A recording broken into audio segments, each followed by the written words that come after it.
kebajikan, jumpa lagi kita di Dotcula Pas di Provinsi Timpu. Saat ini saya bersama Ko Yongki.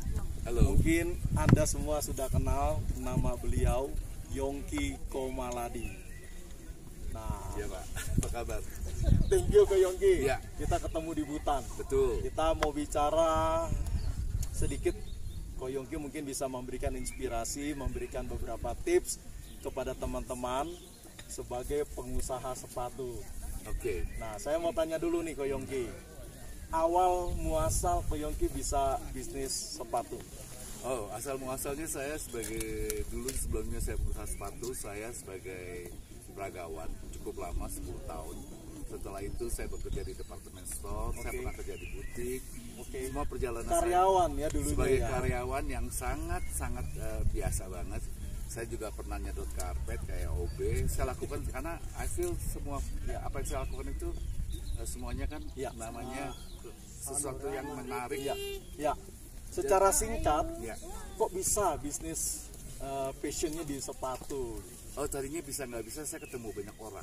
Oke. Tapi saya waktu show di departemen store, salah satu pemilik departemen store menawarkan saya untuk membuat sesuatu, bikin apa kayak baju apa, saya bilang saya nggak paham. Sepatu mau nggak?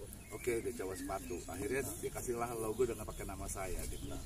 Ini di masa COVID-19, Ya. Ko Yongki. Bagaimana Ko Yongki bisa mempertahankan di bisnis sepatu ini? Oh ya, hidup ini harus bertahan. Caranya, yang penting Karena caranya. ya caranya bahwa kita ini harus bersyukur, kita harus mempelajari bahwa di masa pandemi ini kita tidak bisa melakukan yang sudah terjadi, yang sebelumnya apa. Sekarang dengan pandemi kita harus berubah pikirannya, cara pola berpikirnya, cara pandangannya bahwa hidup itu harus bermanfaat. Hidup harus bermanfaat. Yes. Oke. Jadi jangan pernah takut untuk berbuat sesuatu karena ini waktunya kita untuk berbuat banyak. Nah, yang dilakukan Ko Yongki apa?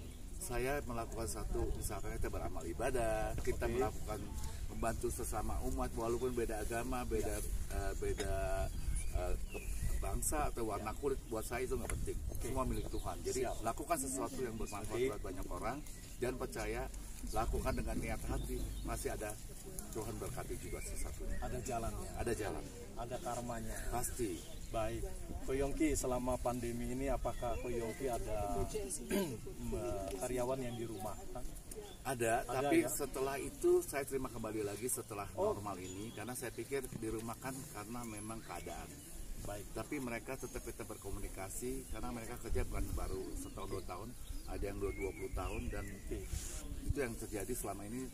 Thanks God lah, itu semua juga berkat kita juga kerjasama sebagai hubungan seperti saudara. Baik, tadi Ko Yongki menyampaikan bahwa yang pertama adalah beramal ya, berbuat baik untuk mempertahankan bisnis.